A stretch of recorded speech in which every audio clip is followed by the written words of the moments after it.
কিছু সিনেমা শুধুমাত্র গল্প নয়, বরং একটি সময়ের প্রতিচ্ছবি। এমন অনেক বাংলাদেশি সিনেমা রয়েছে যা একসময়ে দর্শকদের মন জয় করেছিল, বক্স অফিস কাঁপিয়েছিল, আর আজও মনের দাগ কেটে আছে। কিন্তু যদি এই সিনেমাগুলো নতুন প্রজন্মের জন্য আধুনিক টেকনোলজি আর নতুন তারকাদের নিয়ে আবারও বানানো হয়, কোন কোন সিনেমার রিমেক হলে দর্শকরা আগ্রহী হবেন, গল্পগুলো নতুন করে কেমন হতে পারে, আমরা আলোচনা করব সেই সব কালজয়ী সিনেমা নিয়ে। বাংলা সিনেমার ইতিহাসে দীপু নাম্বার 2 এমন একটা চলচ্চিত্র যা যুগ পেরিয়ে দর্শকদের মনে জায়গা করে আছে।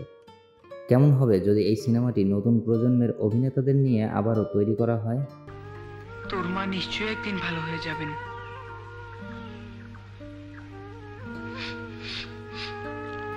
দীপু নাম্বার 2 শুধু একটি কিশোরের গল্প নয়, একটি বন্ধুত্ব, আত্ম-উন্নতি এবং সমাজের বাস্তব চিত্র তুলে ধরে।